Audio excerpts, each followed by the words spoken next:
classic 350 Royal Enfield.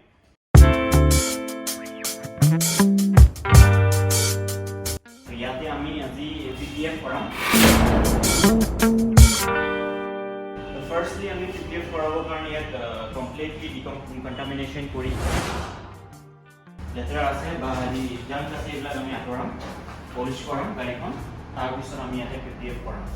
PPF কৰিবৰ কাৰণে first গোটেইখিনি আমি যিমান সৰু সৰু মাইনৰ স্ক্ৰেচেছ আছে সেইবিলাক বাফিং কৰাম। চাব পাৰে আপোনালোকে ইয়াতে সৰু সৰু মাইনৰ স্ক্ৰেচেছ আছে আৰু এইটো হ'ল বাইকখন মেট হয়। তো আমি ইয়াতে মেট PPF অবভিয়াছলি কৰাব লাগিব।